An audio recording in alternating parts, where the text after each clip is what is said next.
à tous, c'est Pierre-Alexandre pour Technoïd. Aujourd'hui, on va faire le test du Zenfone 3, un téléphone qui vient tout juste de sortir, enfin il est sorti il y a quelques temps. Alors désolé du retard de ce test, mais c'est tout simplement parce que j'ai eu une fatigue assez extrême.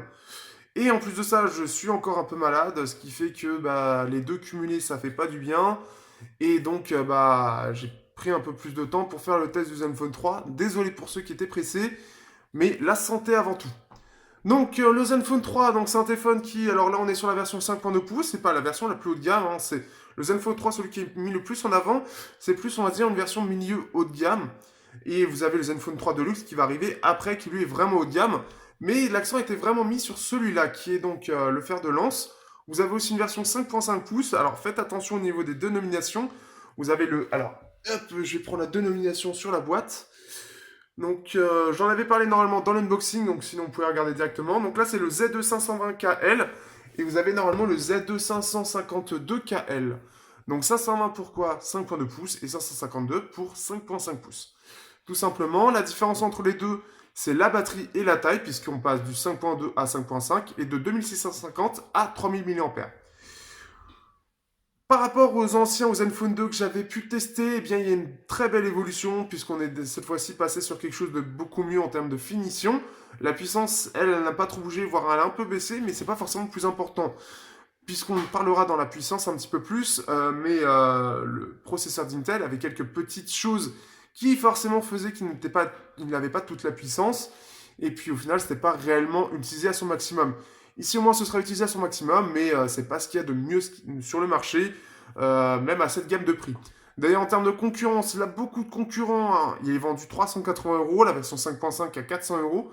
Et il y a beaucoup de concurrence qui fait que c'est pas le smartphone le plus intéressant à l'heure actuelle, mais il a ses atouts, il a des choses intéressantes. Néanmoins, je ne suis pas encore parfaitement convaincu d'Asus sur différents points et on va en reparler tout de suite dans la vidéo de test et on commence maintenant. Au niveau du design, donc on se retrouve avec quelque chose de pas très original, mais tout d'abord, avant de développer la partie, en faisant un tour du propriétaire. Donc tout d'abord ici, nous avons les touches non rétroéclairées, retour home et multitâche. En haut, nous avons ici donc le haut-parleur, capteur de luminosité, capteur de proximité et caméra avant, et qu'on peut voir la LED de notification qui est multicouleur. Donc au moins tout le monde sera content là-dessus, il pourra le faire à son envie. Ensuite, vous avez ici donc le bouton Power, ainsi que le bouton Volume plus et moins. On peut voir qu'ils sont... j'ai plus le mot, mais en gros, on peut voir que il y a des rainures en fait, hein, comme les vinyles. On peut voir même l'inscription Power, hein, pour bien le retrouver visuellement. Physiquement, bon, bien sûr, ça va être avec la longueur des touches. Au-dessus, nous avons... Alors ici, nous avons des coupures en fait pour les antennes. C'est assez différent de ce qu'on voit maintenant. Ils ont fait ça, on va dire, d'une ancienne façon, j'ai l'impression. Donc tout d'abord, nous avons le micro ambiant et nous avons la jack. Jack qui sera toujours là chez Asus en tout cas. Au niveau des antennes, alors je vais voir si j'arrive à faire le... Au niveau des antennes, ce qu'on peut voir, je sais pas si ça va se voir ici très bien, mais on peut voir en fait que c'est pas une espèce de peinture qui est ajoutée par-dessus le métal, mais c'est en fait le métal qui est coupé, et en fait une partie du plastique va être là, donc pour faire passer l'antenne. Donc c'est d'une ancienne façon, ce qui fait que ça fait moins premium que certains modèles comme les OnePlus ou Honor. Donc ça c'est la chose un petit peu plus choquante, surtout qu'on voit un léger, bon très léger c'est normal, pas un léger jeu, mais on voit qu'il y a forcément ici qu'il y a bien une coupure entre les deux, ce qui fait que ça fait moins propre que ce qui est peint en antenne, comme par exemple, qu'est-ce que j'ai? Forcément il faut que je l'enlève. Donc par exemple si on prend le Alcatel Idol 4S, donc on peut voir la différence, ça fait moins propre, je trouve, moins premium. Donc ça, c'est quand même une chose à savoir. Donc ici, ensuite, nous avons le port. Donc alors, c'est soit dual SIM, soit micro USB et micro SIM. Sachant que c'est micro SIM et nano SIM ou micro SIM et carte SD, pour ceux qui veulent savoir.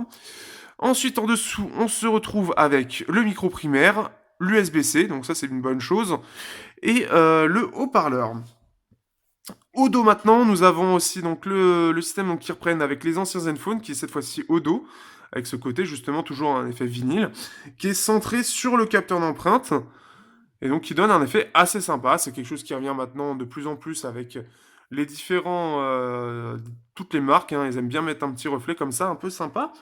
On a ici le capteur laser, on a ici donc le double flash, et on a double flash, on a un troisième truc, je sais plus exactement, j'en avais parlé je crois dans l'unboxing. Enfin il y a plein de choses en fait, je sais qu'il y a pour le capteur laser, il y a le capteur, un autre capteur en fait pour selon en fait qui va s'adapter selon le style.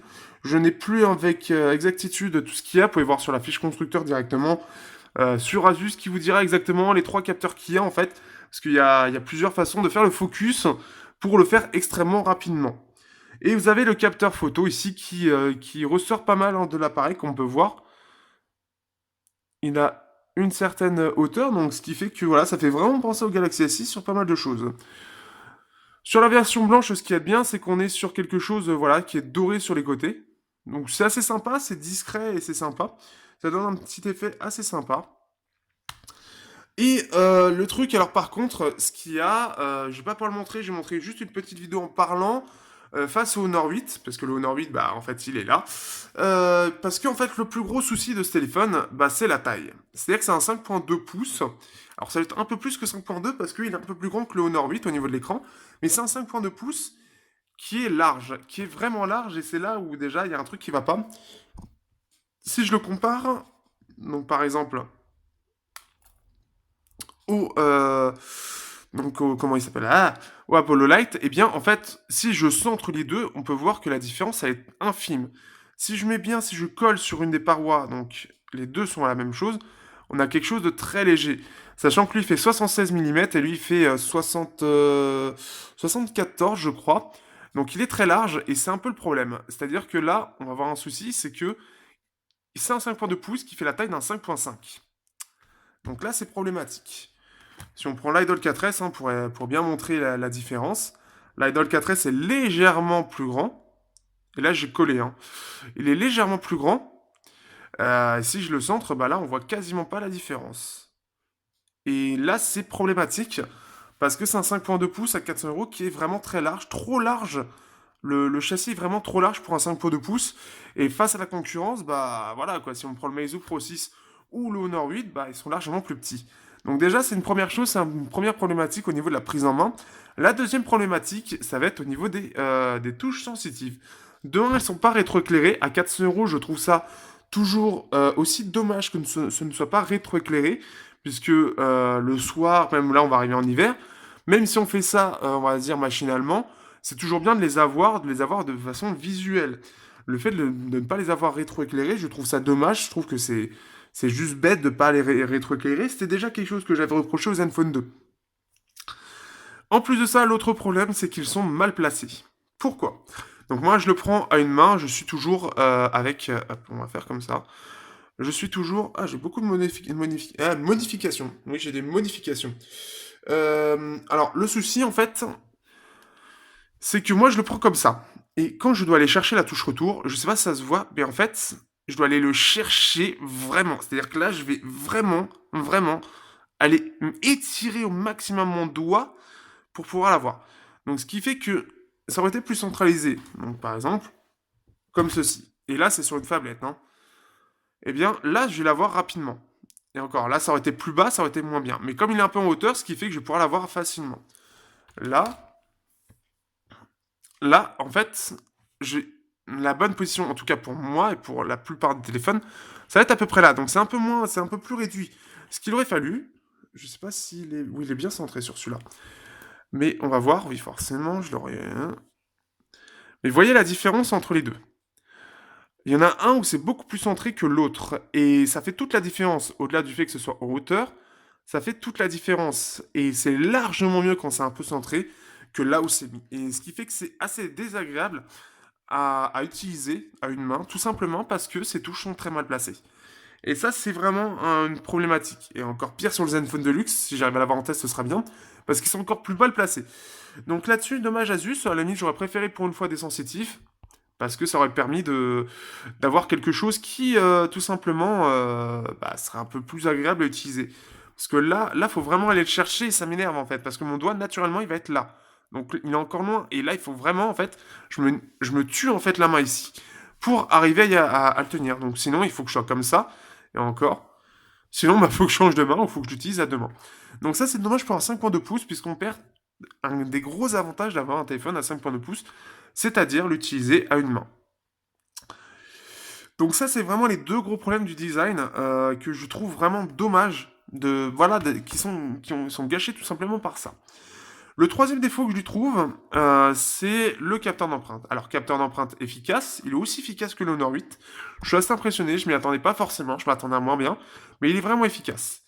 Donc ça, c'est une chose, mais je ne comprends pas le design. Un design classique, c'est ça. C'est quelque chose de carré.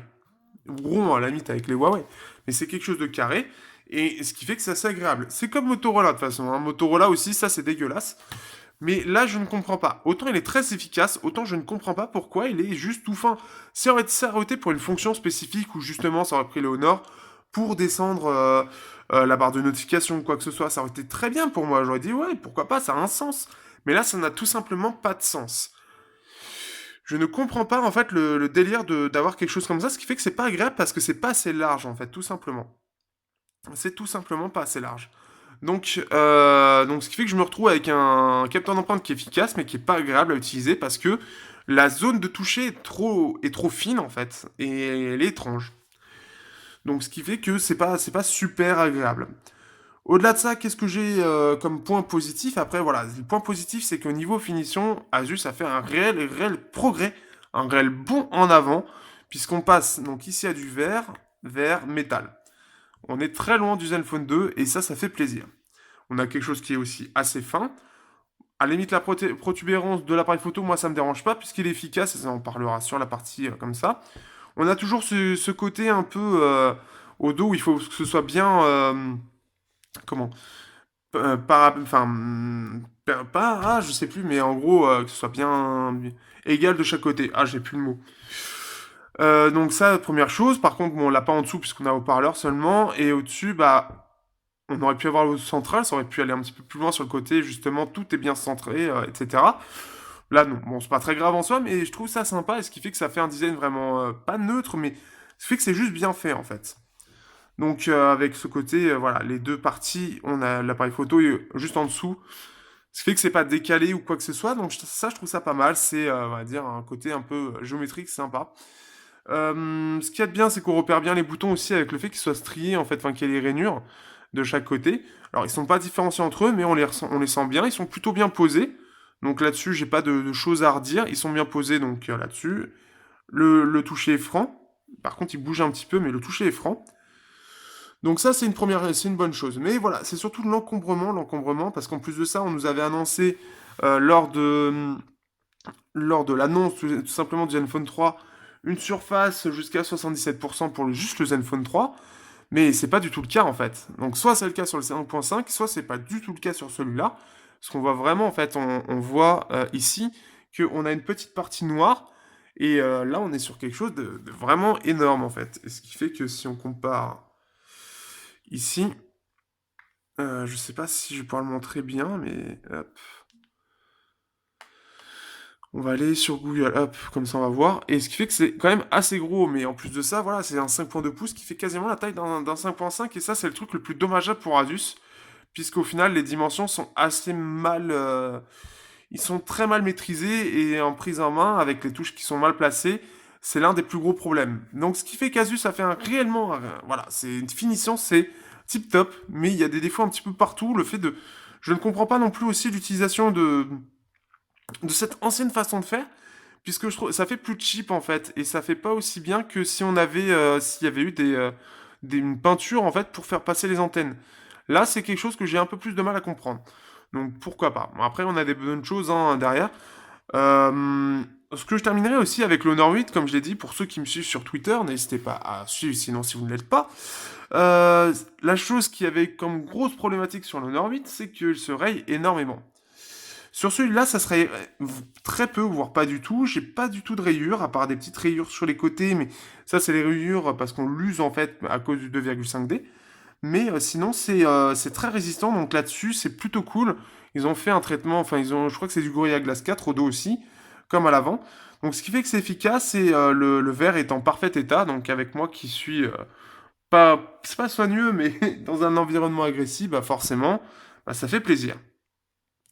Donc voilà, donc un Zenfone, voilà, c'est en demi-teinte. C'est pas encore parfait, mais il y a une très très grosse évolution qui est à noter. Et ça, là-dessus, quand même, Asus, bravo. Il faut continuer sur cette route, mais il y a encore du chemin à faire, il y a encore des choses à améliorer qui pourront permettre peut-être l'année prochaine d'avoir un téléphone qui sera très concurrentiel face face aux Chinois, tout simplement. On va parler maintenant de la surcouche. Donc la surcouche Zen UI. Donc Zen UI, hop, ici, on va aller non, à propos. Donc on est en 6.0.1 ici. Donc on a des versions des mises à jour très régulières. On est sur Zen UI, donc voilà, une mise à jour. Là, je suis sur la version. Je sais même pas si je vais pouvoir voir la version sur laquelle je suis. Ah si, si, je suis sur la version du 10. Non, je peux pas savoir sur celle du 9 octobre 2016. Donc pour ceux qui veulent savoir, donc 9 octobre 2016, on va regarder juste au cas où c'est une mise à jour entre temps, parce qu'ils en font très très régulièrement. Une bonne chose en tout cas pour améliorer les différents points qui peuvent faire tâche sur l'appareil. On va remettre peut-être le filtre. Oh là.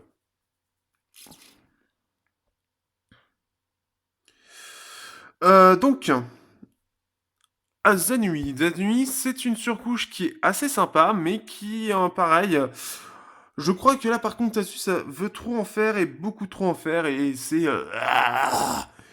trop en fait. Juste pour donner une idée, voilà un petit peu ce que ça donne. Voilà ce que donne, hop, ici, Android pur. Allez, hop, déverrouille-toi. Donc, hop, on va barrer ça parce qu'on s'en fout. Donc, on se retrouve avec ça. Donc là, sur appareil, on a à peu près tout ça. Sur ici, on a tout ça. Regardez la différence, regardez le nombre de menus qui est affiché là et les noms qui sont affichés là. Personnel, on va voir tout ça. Là, j'ai tout affiché encore, il y en a beaucoup moins. Là, c'est beaucoup plus petit et j'ai pas encore fini. Il y a tout ça. Il y a tout ça. Si on va dans système, on va avoir toute la fin. Dans la système, on va avoir toute fin avec juste mise à jour système et mise à jour instantanée Zenui. C'est une surcouche qui est lourde, qui est très très lourde, qui est trop lourde et il faut arrêter d'abuser un petit peu. On va juste mettre en mode avion, on va être un petit peu plus tranquille. Mais il faut arrêter quoi. Le souci c'est que Asus veut trop en faire, beaucoup trop, et c'est lourd. C'est trop lourd. Ce qui fait que c'est une surcouche qui est plutôt bien optimisée, mais il y en a partout. Il y en a tout simplement partout, et franchement c'est désagréable. À force c'est vraiment désagréable, puisque on va en avoir partout. On va voir donc là gestion de modification accueil. Si on regarde modification accueil, donc ça va être modifie page, taille des icônes, alignement des icônes, effet de défilement, taille de police, couleur, etc. Mais si on regarde, en plus là je viens de le remarquer, si on regarde paramètres, non c'est hop. Parce qu'on a les paramètres système qui sont là et qui sont là aussi. Si on regarde les préférences, on va avoir aussi la même chose. Donc on va avoir l'écran d'accueil, dossier, verrouillage des applications, base du nombre de non lus, si on veut les afficher ou non, paramètres de recherche. D'ailleurs, tout ce que vous voyez avec le N, en fait, c'est tout ce qu'il y a de nouveau par rapport à avant. Donc c'est-à-dire quand je dis avant, ça veut dire c'est sur la partie quand je dis avant, en fait, c'est par rapport aux anciennes versions tout simplement du Zenfone 2. Et bien, on peut voir la différence entre le Zenfone 2 et le Zenfone 3. Vérifier les mises à jour. Donc on a même une vérification des mises à jour ici. Donc c'est pour les mises à jour des applications. On a ensuite, qu'est-ce qu'il y avait d'autre? Encouragez-nous, commentaires et aides à propos. À propos, donc là voilà, on va avoir tous les petits trucs derrière. C'est lourd, c'est très lourd. Là on va voir encore encouragez-nous, commentaires, aides. On l'a juste avant dans les préférences. Verrouillage d'application, on l'a déjà dans les préférences. Thème Zenui, parce qu'on a les thèmes aussi, donc on va l'avoir là, mais on va l'avoir aussi dans les applications. Donc on a mon thème, donc là les différents thèmes qu'il y a. Alors je les trouve pas forcément très très bien, je préfère garder celui de base. Mais c'est une surcouche qui est lourde tout simplement parce qu'il y en a trop. On a Asus Mobile Manager, donc ça c'est quelque chose de classique, on l'a un petit peu partout, avec tout ce qui est utilisation des données, etc. Donc là-dessus, rien de nouveau. Nettoyer, batterie, donc la batterie, on va pouvoir gérer. Donc là, je peux tenir 4 jours. Les choses donc normales, mode performance, économie d'énergie, super économie d'énergie, personnalisée, communauté par alimentation, communauté par planification. Donc en fait d'un côté c'est bien parce qu'on va avoir beaucoup de choses. J'ai l'impression de revoir TouchWiz au moment où ils étaient le plus enfin, comment dire, le plus généreux en termes de choix, d'applications, etc. Mais le problème, c'est que là, c'est vraiment trop lourd. On a assistant Zenfone, assistant audio. Et là, je parle juste des trucs Asus sans parler des trucs derrière.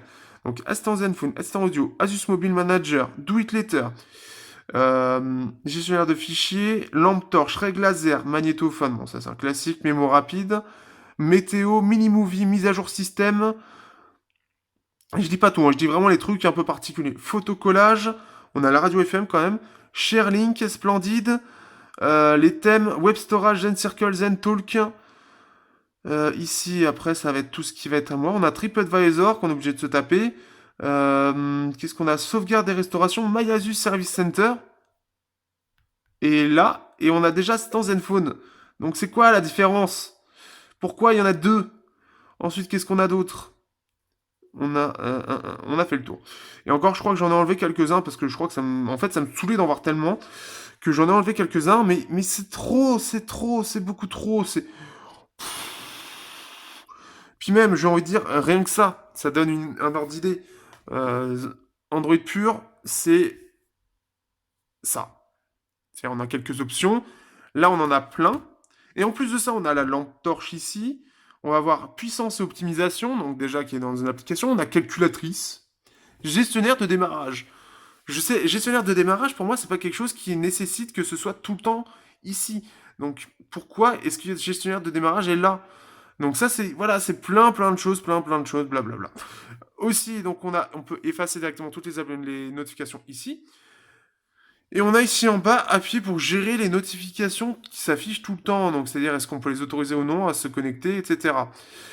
Ça fait beaucoup, ça fait beaucoup. Par contre, on peut voir le nombre de notifications que j'ai. J'en ai à peu près 2600. Ça fait beaucoup. Entre Telegram, j'en ai 2008 Telegram, en 10 heures, donc ça va être quand je change de musique, je pense. Hangout, Messenger, hein. Et encore, ça y est, en ce moment, je n'utilise pas au quotidien. Mais il y a ça, il y a même Génie du jeu, donc par exemple, Génie du jeu, ça va être ça, qui va s'afficher dès que vous en lancez quelque chose. Donc booster de vitesse, direct et enregistrement. Recherche et partager, paramètres. On va avoir la barre d'outils de jeu, démarrage automatique et gestionnaire de jeu. Donc là, on peut gérer les jeux. Ensuite, compte YouTube, compte Twitch. Voilà, quoi, ça fait... Les mecs, c'est bien, hein, c'est vraiment bien, parce qu'il y a des choses intéressantes. Mais c'est trop... Ou alors, faut faire quelque chose, faut faire un condensé, mais c'est trop. Il y avait une option, alors attendez, que je retrouve, parce qu'il y en a tellement. Je sais qu'il y a un endroit où on peut gérer... je crois que ça doit être affichage.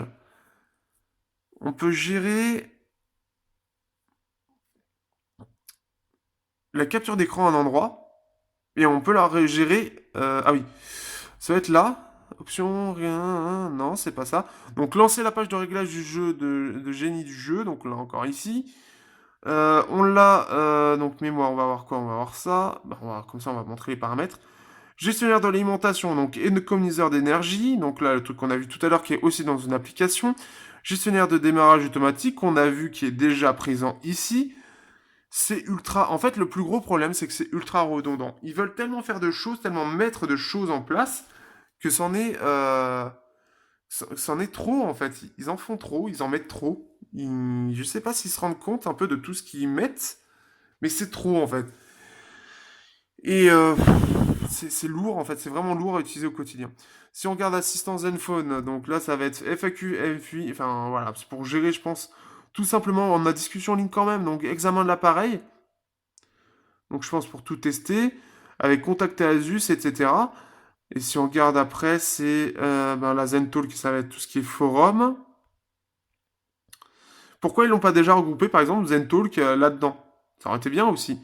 ZenCircle d'ailleurs, ça c'est quoi? Ah oui, c'est pour un réseau social. Splendid, Splendid. Alors, on a une application pour gérer tout ce qui est température de couleur, etc. Mais Le truc, c'est que normalement, on l'a ici. Et ça a toujours été ici. Donc pourquoi on fait une application à part? Surtout que derrière, on a des options. Commentaires et aide, mise à jour version, mise à jour instantanée, Zenui, nous encourager à propos. Mais c'est ça, c'est comme ça partout. Et c'est ça en fait le problème que je reproche. C'est que ça veut bien faire, mais ça veut trop bien faire. Et c'est lourd. C'est vraiment lourd et c'est trop. Et moi, je trouve ça juste chiant en fait qu'il y en ait autant. Donc, ce qui fait que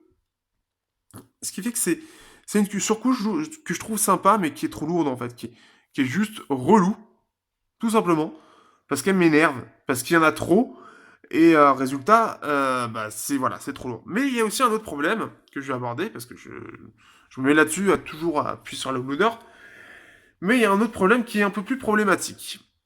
Alors déjà, c'est-à-dire les mecs, si je me mets en son vibreur, je peux mettre aussi en silencieux. Sauf que silencieux, c'est encore différent de ne pas déranger, parce que ne pas déranger, c'est ne pas avoir de notification du tout. Sauf que si je suis en silencieux, je suis obligé d'être en mode de pas déranger. Ce qui n'est pas normal, parce que c'est juste qu'on veut recevoir les notifications, mais on veut juste être tranquille.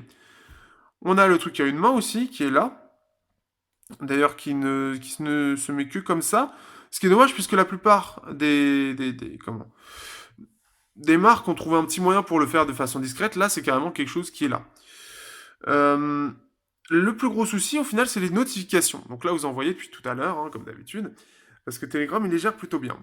Mais les notifications Twitter, les notifications Facebook, entre autres, les mails, je les reçois bien, mais la plupart des applications ici, je n'ai pas les notifications, tout simplement. C'est-à-dire qu'il faut que je devine qu'il y ait une notification. Pourquoi? Parce que de base, l'appareil va... hop. De base, l'appareil va tout simplement les friser. Donc là, normalement, si je fais ça, je devrais avoir... Je sais pas... Ah non, oui, non, c'est vrai que je suis en mode avion. Et ce qui fait que si je vais sur... alors, le plus clair, c'est lui. Et là, d'un coup, normalement, il devrait afficher beaucoup de notifications. Voilà, c'est ce qu'on voit. Donc, ce qui fait que je trouve ça très dommage d'avoir en fait ce problème de notification. Donc, il faut gérer tout simplement dans une partie, mais j'ai pas pris le temps de le faire et je trouve ça de façon anormale qu'on doit le régler. C'est quelque chose qu'on avait par exemple sur EMUI et sur MIUI, quelque chose qui a été réglé depuis. Et j'avais pas ça sur Zenfone 2 et je l'ai aujourd'hui. Ce qui fait qu'on a la partie notification et pourtant, en fait, tout est autorisé. Donc, ouais, bah, je ne sais pas. Je n'ai aucune idée. Ouais, bah, ouais. Et puis surtout que ça dépend même pas du fait que ce soit en alarme ou pas, hein. C'est-à-dire que, enfin, on n'est pas dérangé ou non. Je les ai jamais. Donc il y a un problème de gestion de notification qui est relou aussi, et ce qui fait que c'est pas agréable. Donc là, on peut bien sûr aussi gérer tout ce qui est présent ou non, sachant qu'on va avoir à sélectionner les aliments affichés. Donc on peut afficher aussi mode gant. Donc on a mode gant aussi, toujours demander l'accès, donc les autorisations, et on peut envoyer aussi. Mais voilà, c'est une surcouche qui est lourde, qui est trop lourde et qui, je pense qu'à force de trop en faire, bah, en fait, il y a trop d'endroits où on peut aller chercher le paramètre. Et ce qui fait que ça alourdit vachement la surcouche en termes de visibilité. Au-delà de ça, elle est très bien optimisée, elle est très rapide, parce qu'elle a une bonne mémoire, elle a un socle qui est pas mal du tout pour cette partie-là. On y reviendra après. Mais voilà, c'est une surcouche où en fait, tout simplement, les mecs en font trop. Donc c'est bien, hein, parce que ça permet de voir plein de petites choses et tout, mais ils en font trop, et en fait, c'est trop voyant. Ce qu'il faudrait, c'est que je pense qu'il est possible d'afficher plein de trucs, mais de façon plus discrète. Là, c'est pas assez discret et ça se voit trop, largement trop. Et moi, ça m'énerve et ce qui fait que ça me gave en fait à l'utilisation d'avoir autant de choses, d'avoir autant de trucs de gestion et surtout derrière d'avoir des problèmes de notification qui est assez handicapant pour certaines de mes choses. Donc Facebook, vous pouvez oublier, Twitter, pareil. Messenger, ça marche plutôt bien. Donc, ce qui fait que, ouais, c'est assez normal. Dernière petite chose au niveau du lecteur d'empreintes, donc on peut gérer plusieurs lecteurs d'empreintes. D'ailleurs, hop, ici on va revenir. Donc là, l'empreinte digitale. Ici, on peut aussi répondre aux appels entrants, lancer la caméra, capturer une photo. Donc voilà, donc c'est assez efficace, faut juste rester longtemps dessus, donc ce qui fait qu'on perd pas enfin on n'a pas un gros gain de temps, mais qu'on peut voir, c'est assez efficace. Donc là-dessus, il est très bon, il est face au Honor 8 en termes d'efficacité, donc c'est là que c'est un très bon capteur d'empreinte. Mais voilà. Donc ce qui fait que pareil, une surcouche efficace, fluide, la gestion de la RAM est bien gérée. D'ailleurs, ils ont fait un changement sur le multitâche aussi qui est assez intéressant, que je trouve pas du tout agréable, mais bon, chacun son truc. Mais voilà, il y en a trop. Il y en a tout simplement trop. Donc, bah, il faudrait quelque chose de plus léger, un Zen UI un peu plus light, du moins visuellement, donc c'est-à-dire avoir une option, mais pas en avoir 10 000 choix pour y aller. Ce serait déjà une bonne chose, je pense, parce que là, c'est problématique. Au niveau de l'écran, donc on est sur un écran de 5,2 pouces en 1080p, donc 1900 x 1080, un écran IPS, donc un écran qui est assez classique, mais tout de même assez intéressant. Au niveau des couleurs, on est sur quelque chose d'assez sympa. Luminosité minimum, ça reste assez haut. Ça reste assez haut, mais assez correct pour le soir. Et niveau maximum, il est très puissant, donc ce qui fait qu'on a une très belle luminosité maximale, donc ce qui fait qu'en été, c'est plutôt pas mal. Ensuite, donc au niveau des couleurs, au niveau ici, qu'on peut voir, hop, au niveau des angles de vision, on est très bon. Les reflets, ça reste tout à fait correct. Au niveau des couleurs, donc comme vous l'avez vu tout à l'heure, il y a une petite application Splendid pour gérer les couleurs. Hop, si on compare ici avec le ICZO, on va aller sur Deezer. Donc on a un écran qui est un peu plus jaune. Alors, faut peut-être que j'enlève aussi le non, bah, il n'y a plus le filtre. On est sur un écran qui est un petit peu jaune, mais qui a des bonnes couleurs, des couleurs vraiment sympas. On va relever, hop, ici, les couleurs, enfin la luminosité de lui, hop. Donc des couleurs assez sympas. On est proche de la réalité, donc ce qui fait que c'est plutôt cool, hein. On a voilà, quelque chose de très correct. Quelque chose de très proche pour les deux, donc ce qui fait que c'est plutôt pas mal. Il a des bons contrastes aussi, meilleurs que celui-là. Donc, hop. Donc voilà, ici on a quelque chose de très bien. Ce qui est bien aussi, c'est qu'on peut le régler. Donc là, on peut voir justement que le mode personnalisé est mis. Donc là, moi, je l'ai réglé un tout petit peu parce que de base, si l'on remet dans équilibré, en fait, il va être un peu plus fade en fait. Ce qui fait que ça va être un peu moins agréable, je trouve, à l'écran. Donc c'est un peu plus fade et ça se voit un petit peu. C'est un peu plus gris, un peu plus. Hop, je vais retourner tout en haut. Un peu plus gris, un peu moins coloré. Et c'est un poil terne. Donc moi je l'ai mis en personnalisé. J'ai légèrement augmenté la saturation et j'ai mis la couleur vers le chaud. On peut aussi avoir en vif, mais c'est trop par contre. Et on a le filtre bleu donc qui va être là pour donc gérer donc on peut le gérer aussi, mais il est très léger par contre. Alors il s'adapte selon comment hop, nos envies, mais par contre il reste assez léger. C'est pas quelque chose qui peut être réglé réellement, donc ça c'est un petit peu dommage. Donc ce qui fait qu'on a un écran qui est quand même pas mal du tout, que je trouve vraiment correct, qui est pas trop agressif pour les yeux, un peu plus que les autres, mais qui reste très correct, et qui a des bonnes couleurs. C'est tout à fait correct, c'est bien mieux que le Zenfone 2, où l'écran était très moyen. Là, il y a une bonne amélioration, et là, on est sur des couleurs très correctes, on peut les régler un petit peu à sa guise. Moi, voilà, je l'ai montré comment j'ai réglé, et pour moi, ça change un petit peu, ça nous permet d'avoir quelque chose d'un petit peu plus coloré, un peu plus vif, et un peu plus proche du réel.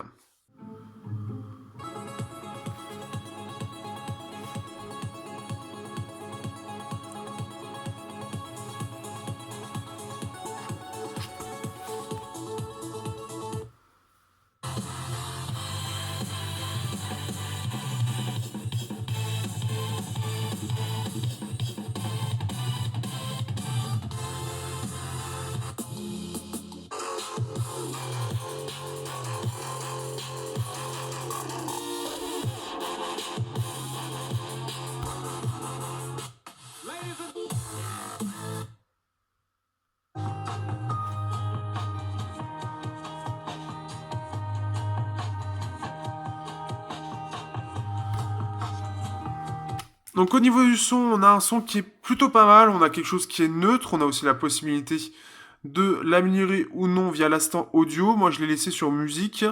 Il est donc ce qui fait que en fait j'ai rien touché. Ah si j'ai légèrement touché ici, donc avoir quelque chose d'un petit peu plus punchy au niveau rock. Mais le son est propre, le son est neutre de base. Juste un poil terne, donc je l'ai relevé via le mode rock. Il permet de mettre des casques qui ont une certaine, qui demandent une certaine puissance. Donc ce qui fait que au niveau de la partie jack, j'étais assez content. Je m'attendais pas forcément à aussi bien, surtout que le Zenfone 2 pour moi était assez moyen de ce point de vue-là. Ce qui fait que c'est plutôt pas mal. Et sur la partie haut-parleur ici, ça va être beaucoup moins bien. Là, on entend qu'il sature sur une musique assez simple, pas très intéressant, il est pas très très puissant, donc c'est pas terrible terrible. On est loin de ce qui se fait à un tel prix au niveau de la concurrence. On entend bien saturé.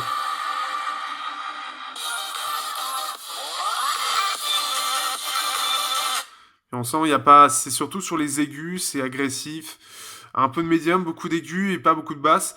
Donc ce qui fait qu'au niveau par contre du haut-parleur, on sera pas sur quelque chose de vraiment qualitatif. Au niveau de la photo, alors là j'étais assez bluffé puisque le téléphone est vraiment bon. C'est un IMX 398 qu'il y a dedans, donc comme le OnePlus 3 je crois, et comme le Mi 5. Donc ce qui fait que donc, on a plein d'options toujours. On est sur une résolution de 16 mégapixels qui a été d'image excellente que j'ai réglée. On peut régler pas mal de petites choses. La caméra, on va pouvoir gérer Full HD, voire même de la 4K pour ceux qui veulent. Donc ça, c'est quand même pas mal du tout. Préférence, vous pouvez choisir qualité ou donc performance. Alors la 4K, c'est en 30 fps et le 1080p, on peut choisir. En fait, on a le 1080p normal ou 60 fps. Donc ça va permettre de laisser le choix. On a la stabilisation, ce qui est plutôt bien. Alors en fait, on a un capteur, enfin stabilisation électronique et physique, donc OIS et EIS, donc en 4 axes pour le EIS, l'électronique, et 3 axes pour l'OIS, le physique. Ce qui fait qu'on a quelque chose qui est très stable. Et ils avaient mis d'ailleurs, donc là je sais pas si là on voit en fait c'est très stable. Je bouge en fait la caméra, mais c'est très stable en fait en vidéo ici. Et ce qui fait qu'on peut très rapidement prendre des photos à la volée. Donc ici. Donc par exemple là j'ai fait vraiment une photo à la volée, tellement à la volée. Alors je vais voir si... Ah mais dégagez. Je vais voir si ici... Hop, on va se remettre en mode avion. Ce sera le plus simple. Donc tellement que je l'ai pris à l'arrache et le petit bon il m'a vu mais j'ai pris vraiment vraiment genre je me suis retourné, j'ai pris et je me suis barré. Donc par exemple, qu'est-ce qu'il peut y avoir? On va avoir donc là c'est avec une macro donc ce qui fait que ce qui est bien en fait c'est qu'on va avoir beaucoup beaucoup de détails. Donc ça, c'est la bonne chose. Mon macro, le seul souci, c'est que pour avoir une image nette, il faut être à peu près à là. Donc beaucoup moins bien que pas mal de téléphones. Mais en soi, il est assez efficace. Il récupère pas mal de détails. J'ai pu le comparer au Nord 8, forcément, qui est donc juste là, comme d'habitude. Et face au Nord 8, il est vraiment très bon. C'est-à-dire que dans la plupart des scènes, il peut être à peu près équivalent, voire parfois au-dessus, un peu parfois en dessous. Ça dépend, en fait, selon le type de lumière qui est mise, la façon dont est prise la photo. Mais c'est en gros équivalent au Nord 8, parfois meilleur en détail. On peut voir ici qu'on a quand même pas mal de détails, on peut pas trop zoomer. Mais voilà, on a une bonne photo, une belle photo, un beau rendu. D'accord. Un bon rendu. Ce qui fait que c'est pas mal du tout. Donc vous pouvez voir comme d'habitude dans l'album pour les photos. Là, je me suis amusé avec autre chose, donc ce sera pas réaliste, mais par exemple de nuit, j'ai pu vérifier de nuit ce que ça donnait. Et donc là, on est dans la nuit noire, hein, avec juste ces lumières-là, et on récupère beaucoup, beaucoup de détails. Donc ça, c'est une chose vraiment à noter, c'est qu'il est vraiment bon en photo. Vous pouvez regarder dans l'album, c'est vraiment, vraiment, j'ai trouvé assez impressionnant. Je m'attendais pas forcément à ça. Là, on peut voir avec le flash, là, on peut voir avec mes petits chatons qui me saoulent, que je veux me débarrasser, j'en ai marre. Euh, donc on peut voir vraiment ici par exemple une photo donc là avec sachant que c'est pas très bien éclairé mais on a pas mal de détails de nuit, il est vraiment pas mal du tout en faible luminosité. Donc j'étais quand même assez impressionné. Parfois il est assez mauvais mais la plupart du temps il est vraiment bon. Et ça, c'est pas mal du tout. La chose en fait qu'il faut retenir, surtout le plus gros souci que je trouve à cet appareil photo, c'est qu'il a tendance à blanchir les trucs. Donc même si par exemple c'est un peu jaune les lumières, bah lui il va vouloir les rendre blancs. Donc là vous pouvez voir un coucher de soleil au niveau de Paris. Hop. Là c'est un peu plus sombre. Là c'est avant le coucher de soleil. Et on peut voir, on a vraiment pas mal de détails, on a quelque chose de vraiment net. C'est vraiment pas mal, hein. C'est vraiment, vraiment pas mal. Il a un bon rendu globalement. Non. Donc là, j'avais testé directement là. Là, c'était pas très net. C'est peut-être pas ça que j'ai voulu avoir. Si, pourtant, si. Là, c'est pas terrible, terrible. Alors là, c'est encore autre chose puisque j'ai voulu m'amuser avec les petites macros etc. Ok. Là, donc, sans macro, ça donne ça. Donc, ce qui fait qu'on a une image lumineuse, colorée, plutôt nette. On a quand même pas mal de petites choses, donc ce qui fait que voilà, c'est un appareil photo qui m'a vraiment étonné. Je m'attendais pas du tout à une telle qualité. Et ben en fait, c'est pas mal du tout. Donc voilà, en termes de photos, j'aime beaucoup. Après, je préfère le rendu globalement, le rendu que donne le Honor 8. Mais c'est vraiment pas mal, on peut filmer en 4K. Et on a beaucoup de modes aussi, quelque chose dont je n'ai pas parlé. On a beaucoup de modes. Ce qui fait que là, alors il y en a beaucoup. On a le HDR Pro. Alors, je vous avoue que le HDR Pro, je ne sais pas exactement, ça va mieux gérer le HDR. D'ailleurs, HDR très efficace. Là, forcément, il n'y en a pas besoin normalement, mais par exemple, on regarde. Ah, l'HDR Pro, oui, c'est parce que ça nous permet de voir en direct qu'est-ce que ça va donner avant même de faire la photo. Donc, ça, c'est une bonne chose. On a l'HDR en automatique de toute façon. On a la retouche d'image aussi qui va permettre de gérer. Donc ici, donc comment c'est, est-ce que c'est plus lisse, est-ce qu'on retouche la peau, ce genre de plein de petites choses.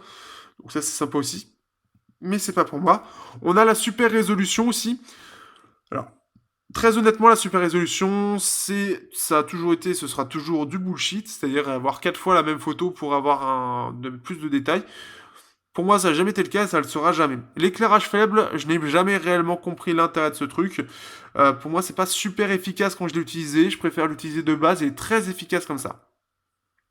Le mode enfant, donc là, ce qui fait qu'en gros, on va avoir quelque chose qui va. Là, on peut voir d'ailleurs un petit banding sur la photo qui va être plus rapide en fait pour déclencher et ça va permettre de gérer tout ce qui est en mouvement en fait. Je sais pas si je vais pouvoir faire avec la main, mais en fait, normalement, vous avez un tracé quand vous prenez une photo.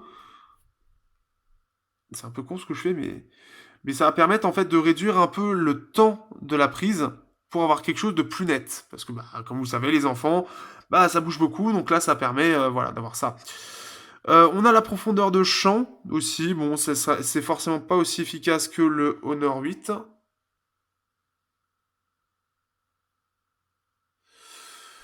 Donc là, là, je le reteste, mais en gros, c'est clairement pas du même niveau que ce que fait Honor avec sa caméra. On est vraiment sur quelque chose de très très basique, donc pas extraordinaire. On a le mode effet, donc là, hop, donc là, voilà, on va avoir plein d'effets. Donc ça, c'est sympa parce qu'il y en a plein, plein, plein, plein, plein. Pixelisation. Donc ce qui est bien, il y en a plein, donc voilà, pour faire plaisir. Romantique, oh c'est beau.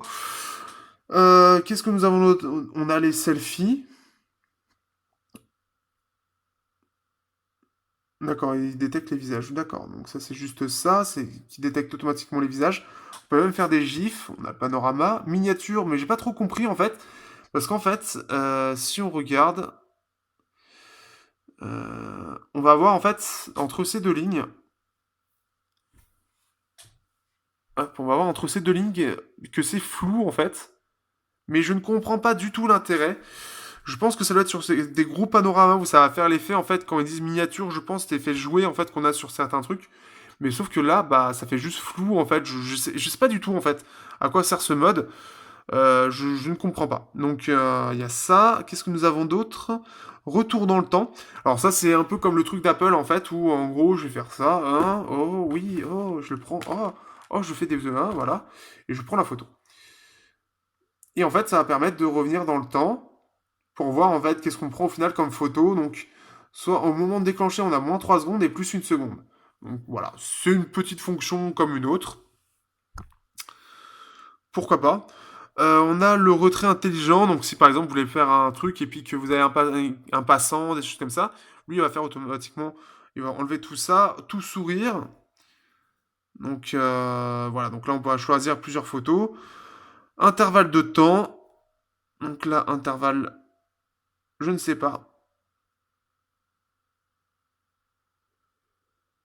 Donc l'intervalle de temps, je ne sais pas ce que c'est.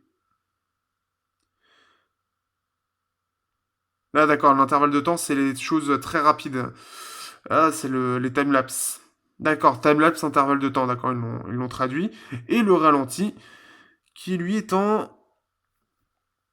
C'est du... Alors, c'est pas terrible de souvenir, je ne sais plus là, à l'heure actuelle, mais c'est pas terrible parce que c'est du 60 FPS qui passe en 30 FPS, en gros. Voilà, donc c'est pas un très bon rendu, on a quelque chose de très basique. C'est loin de ce qu'on fait, ce qu'on a fait il y a quelques années avec quelques capteurs, on avait très bon ralenti, maintenant on a des choses assez basiques. Ce qui fait que l'appareil photo, voilà, il est très complet, il est très efficace, il y a beaucoup de modes, donc ça devrait plaire à beaucoup de gens, il est vraiment très bon là-dessus, il faut avouer que chapeau à juste, puisque c'est un peu le maître mot de cet appareil-là, c'est qu'il est fait pour l'appareil photo, et c'est le cas, il est très bon en photo, il fait des très très bonnes photos. Au niveau de l'autonomie, donc là on est sur la version 5.2 pouces, comme je l'ai dit tout à l'heure, qui lui n'a qu'une batterie de 2650 mAh.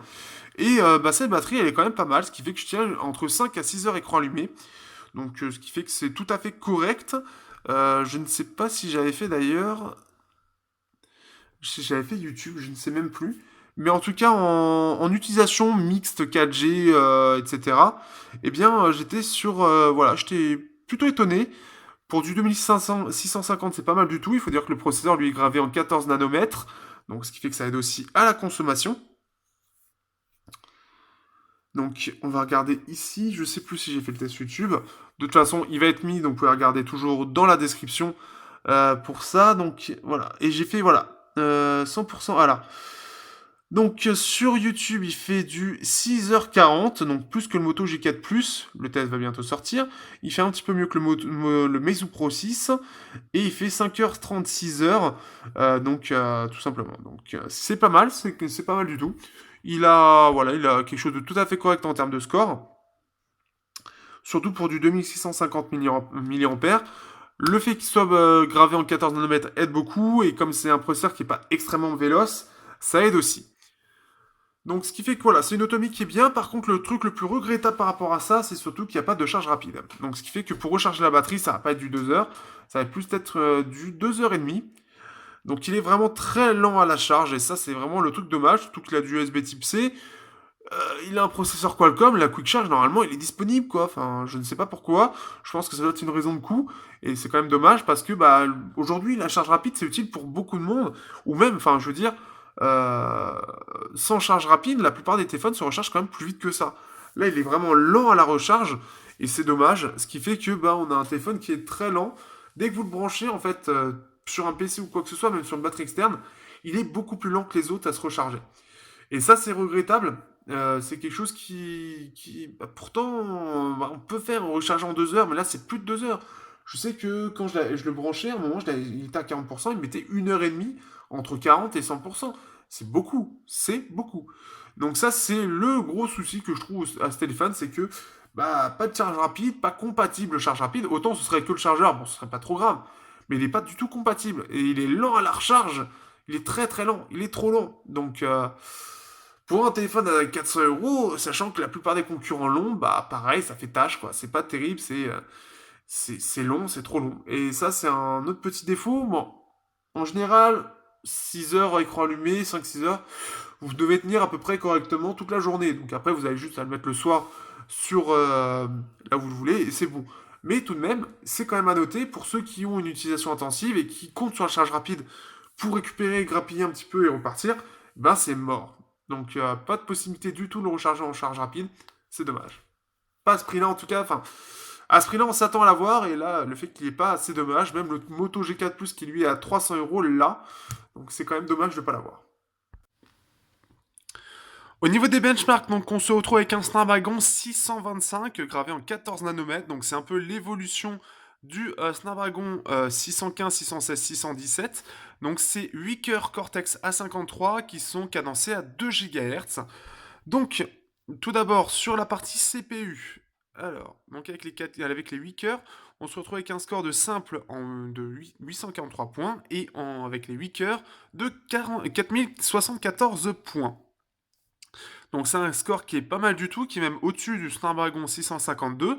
Donc c'est quand même pas mal du tout, hein. Le Snapdragon 652, il est à 3600, je crois.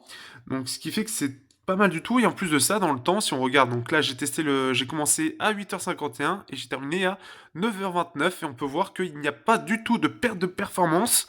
Au-delà de ça, en plus de ça, il chauffe très peu, donc c'est une très bonne chose. Donc si on le compare avec ce qu'il y a actuellement, donc en simple cœur, on va être en dessous d'un Snapdragon 800, donc un Cortex A53, tout ce qu'il y a de plus classique, pas extrêmement puissant, mais quand même, ça commence à être dans la moyenne, voilà, des Cortex A53, 800, 900 points. Et les 4000 points, donc là on est équivalent au Snapdragon 820, d'accord. Équivalent au Exynos 7420, on est équivalent aussi, hop, si on descend. Si on descend, hop, hop, hop, hop, hop, hop, hop, on va aller chercher le 810. Alors le 810, on est largement meilleur. Donc là, 2848, là on est à 4034. Le 650, là 2602 pour la version Seeker, donc avec deux Cortex A72. Donc là, on est quand même largement supérieur. Donc ça veut dire qu'ils sont très bien gérés les Cortex A53 et qu'on a un très bon score. Ensuite, on a la partie compute. Pour compute, pour ceux qui ne savent pas encore, puisque c'est encore quelque chose d'assez nouveau, c'est la partie processeur graphique pour des choses, pas forcément des jeux, mais d'autres choses pour la gestion de différentes choses en fait qui nécessitent l'apport de la partie graphique. Donc par exemple le blur, les histogrammes équalisation, la profondeur de champ, les RAW, la détection de face, ce genre de choses, eh bien ça nécessite pas forcément, c'est pas forcément dans un jeu, ça nécessite la partie graphique. Donc il a fait un score de 2518, et si on descend, on se retrouve face au Snapdragon 810, qui lui est à, hop, ici, est à 2628. Donc on est un petit peu en dessous, en gros on est à peu près ici. Donc ce qui fait que, voilà, on est à peu près ici en gros. On est en dessous du Galaxy S6. J'ai beaucoup de mal toujours à gérer au niveau des points parce que là c'est au-dessus. Je ne sais pas, c'est toujours chiant. Mais en gros, oui, c'est ça. C'est le Nexus 6P qui est à 2128 et le S7 qui est à 2766. Et celui-ci est à 2518. Donc c'est quand même un bon score. Alors après, j'ai pas plus de score. Donc à vous de comparer après directement sur le site. Donc pour comparer par rapport à ce qu'il y a d'autre. Mais c'est un score qui est pas mal du tout. On est en dessous quand même du Kirin 950 qui lui fait 3300. Le Snapdragon 652 lui fait un peu plus de 3000, je crois qu'il fait. Non, il fait 3100 le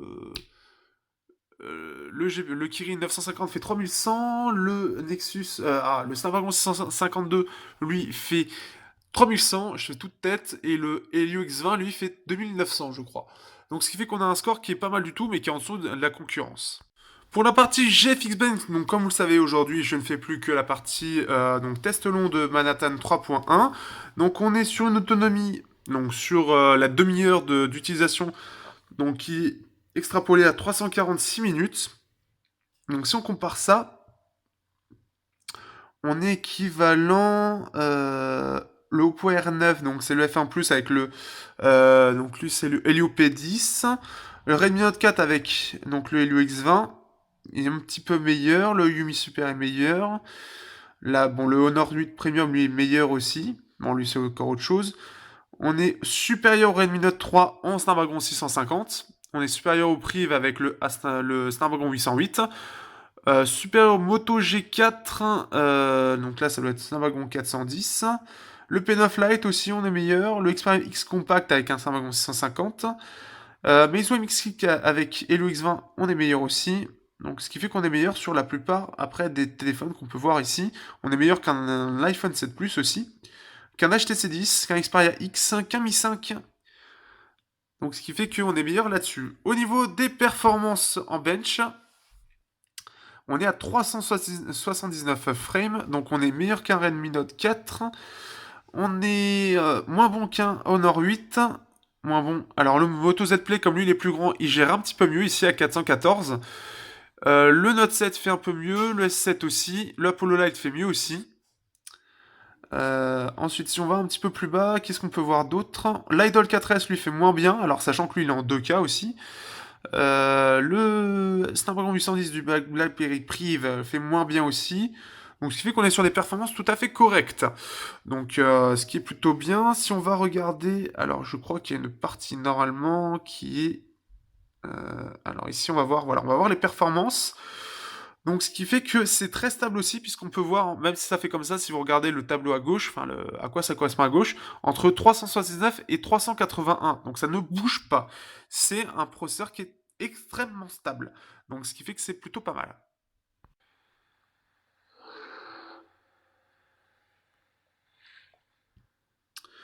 Donc on se retrouve sur Hungry Shark Evolution, donc la dernière version.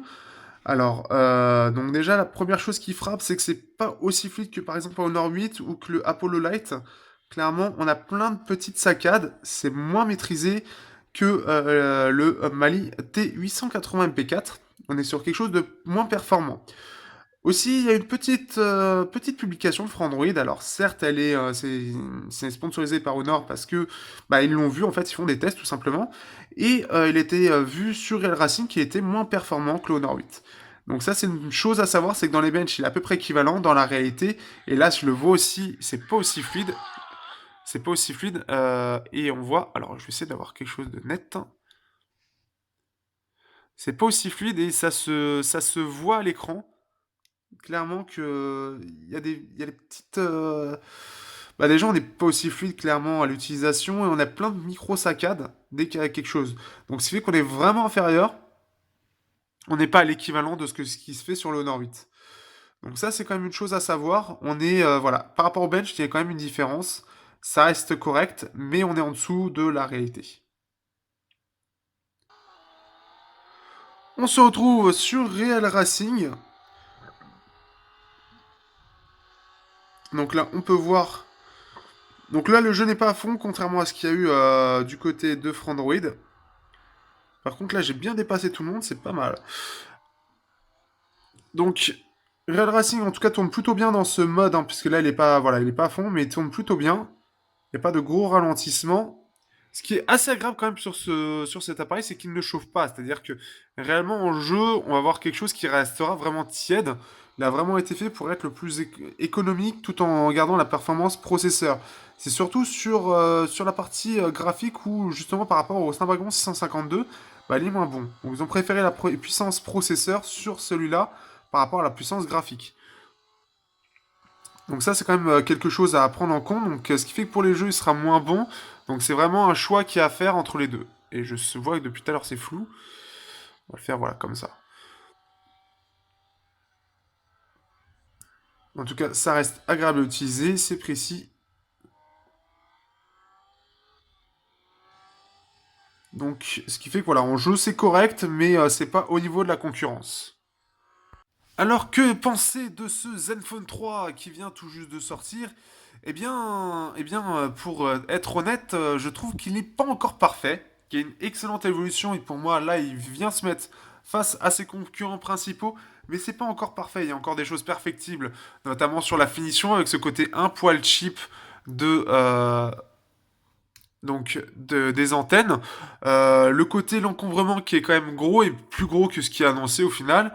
Ça, c'est quelque chose d'assez dommage. On n'a pas aussi le quick charge, quelque chose que tous les concurrents ont, bah, sauf eux. Euh, Ça fait déjà quelques petites choses, voilà, c'est des petites choses par-ci par-là. La surcouche qui est pas encore parfaite, même si elle est dans son chemin, donc elle est toujours dans sa continuité, mais elle n'est pas encore parfaite. Et ça, c'est quelque chose d'assez dommage.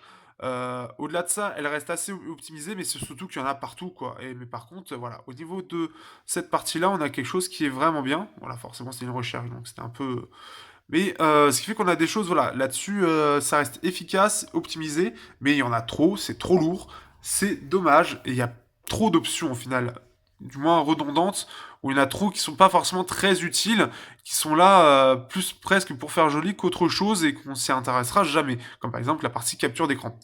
Euh, Après, donc c'est un appareil qui est quand même réussi sur pas mal de points, on a une finition qui est quand même vraiment correcte, malgré juste le petit bémol ici et sur la partie non rétroéclairée, que je trouve aussi dommage. Je trouve que c'est un défaut à ce prix-là qui devrait pas être présent. On a quand même le double tap, quelque chose que je n'ai pas mentionné, mais il a le double tap pour l'éteindre et le réveiller, comme on peut voir ici. Euh, voilà, la finition elle est belle, la capteur d'empreinte est excellent, l'appareil photo aussi, avec ses différents modes de capture pour essayer d'avoir le focus le plus rapidement possible. Il y a quand même, voilà, il y a un certain souci du détail, c'est dommage que ça ne soit pas allé jusqu'au bout, mais il a quand même pas mal d'atouts. Après, face à la concurrence, l'Idol 4S, le Meizu Pro 6, le Honor 8, bah, je le trouve en deçà, parce que l'encombrement est mauvais. On a quand même l'avantage aussi du stockage, et quelque chose que je n'ai pas dit, mais on a les stockages 64 Go de stockage qui sont extensibles en plus de ça, dual SIM, mais l'encombrement est vraiment mauvais, l'ergonomie aussi avec les boutons est assez mauvais, ça c'est deux choses qui pour moi, pour avoir essayé plusieurs fois de l'utiliser en principal, secondaire, enfin en téléphone du quotidien, bah, ça a été extrêmement problématique. L'autre problématique réellement au quotidien, c'est surtout les notifications.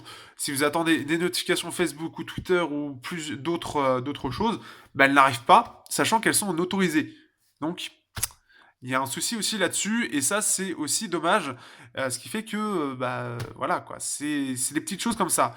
Le fait qu'on n'ait pas le quick charge et que les puces Qualcomm sans quick charge sont vraiment lentes pour recharger, c'est aussi quelque chose de dommage, hein. On est vraiment sur quelque chose de lent, et ça, surtout si on n'a pas le chargeur d'origine, c'est encore pire. Euh, Ce qui fait qu'il y a plein de petits défauts comme ça paraît pas énorme comme ça, mais en fait ça s'accumule, et ce qui fait que l'appareil pourrait être pour moi presque bien utilisé. C'est ça le truc, c'est-à-dire qu'il a plein de bonnes qualités, il y a plein de bonnes choses, les 64 Go de ROM, l'écran qui est tout à fait correct, le capteur d'empreinte qui est très bien, qui déverrouille très vite, le capteur photo qui vraiment, moi j'étais vraiment étonné, je m'attendais pas à ça de la part d'Asus. On a quand même les 4 Go de RAM aussi, l'autonomie qui est tout à fait correcte. Mais voilà, c'est des petites choses sur la surcouche, sur l'encombrement, sur les touches, comment elles sont placées, qui, moi, me font tiquer et qui fait que je n'arrive pas à l'utiliser au quotidien de façon agréable. Ce qui fait qu'il m'a vite saoulé pour les divers points cités précédemment, et j'ai pas réussi à l'utiliser au quotidien aussi aisément que je pourrais utiliser un Alcatel, que je pourrais utiliser l'Honor 8, que je pourrais utiliser le Apollo Light. Parce que oui, même face au Apollo Light, je me suis dit, face au Apollo Light, il devrait être meilleur. Mais l'ergonomie étant moins bonne alors qu'il est censé avoir un écran plus petit, eh bien, ça a été assez problématique, et au final, je suis vite revenu sur l'autre modèle, parce que, bah, tout simplement, ça m'a saoulé. Donc, voilà, après c'est quelque chose de plus ou moins objectif, enfin subjectif, mais là-dedans il y a quand même des choses qui seront valables pour pas mal de monde. Ça reste un bon appareil, mais avec des défauts qui sont chiants réellement au quotidien, et qui fait que je prends pas autant de plaisir à utiliser que d'autres smartphones. Et c'est vraiment dommage, parce que là, Asus a joué des bons atouts, a fait une réelle évolution par rapport au modèle précédent qui pour moi avait beaucoup plus de défauts, entre la finition, l'écran, le processeur lui-même, ça j'y reviendrai pas. Mais ça, c'est des choses qui sont à prendre en compte. Au niveau du suivi, il va falloir voir. Ils ont l'air assez lents. Il y a pas mal de mises à jour correctives au début. Puis après, c'est assez lent pour développer la nouvelle version d'Android. Mais comme c'était un processeur Intel, etc., c'était un peu plus compliqué. Ce qui fait que je préfère attendre, et je vais le garder d'ailleurs de côté pour voir comment l'appareil évolue. En termes de software, si ça évolue bien, si les mises à jour, par exemple pour Nougat, arrivent rapidement, puisque l'arrivée avec Nougat était déjà sortie, alors que là il est sur Marshmallow. Donc ça, c'est des choses que voilà, je veux garder. Surtout que l'appareil photo aussi m'a pas mal, j'ai trouvé ça pas mal du tout. Donc voilà, Asus est pas loin de faire quelque chose de vraiment bien, de vraiment face à la concurrence intéressant, mais il manque encore un petit truc pour que ce soit parfait. Pour moi, la petite chose qui aurait été vraiment parfaite, c'est des boutons qui soient un peu mieux centrés et une ergonomie, enfin un encombrement moindre qui soit face aux concurrents. Face au Meizu Pro 6, face au Honor 8, pour moi, actuellement, il n'arrive pas à faire le poids, il n'est pas aussi bien. Il y a des bonnes choses, mais il y a des défauts qui sont beaucoup trop chiants au quotidien par rapport aux deux autres, et ça, c'est problématique. C'est là-dessus que je vais terminer ce test. J'espère que ça vous aura plu. N'hésitez pas à commenter, n'hésitez pas à dire votre avis si vous avez l'appareil, n'hésitez pas à poser vos questions, n'hésitez pas si vous avez aimé aussi un petit peu à partager un petit peu pour faire connaître la chaîne pour ceux qui aiment bien ce que je fais. Euh, Petit teasing derrière, normalement il y a quelque chose qui doit arriver, je sais pas si la vidéo sera déjà sortie, mais j'en parle déjà sur les réseaux sociaux, n'hésitez pas à nous suivre dessus. Mais je vais peut-être avoir besoin de vous, donc n'hésitez pas à rester sur la chaîne et sur les réseaux sociaux, je vais vraiment avoir besoin de vous pour quelque chose de très important, je tiens vraiment à le dire. Donc sur ce, voilà, à bientôt sur les réseaux sociaux pour suivre tout ça.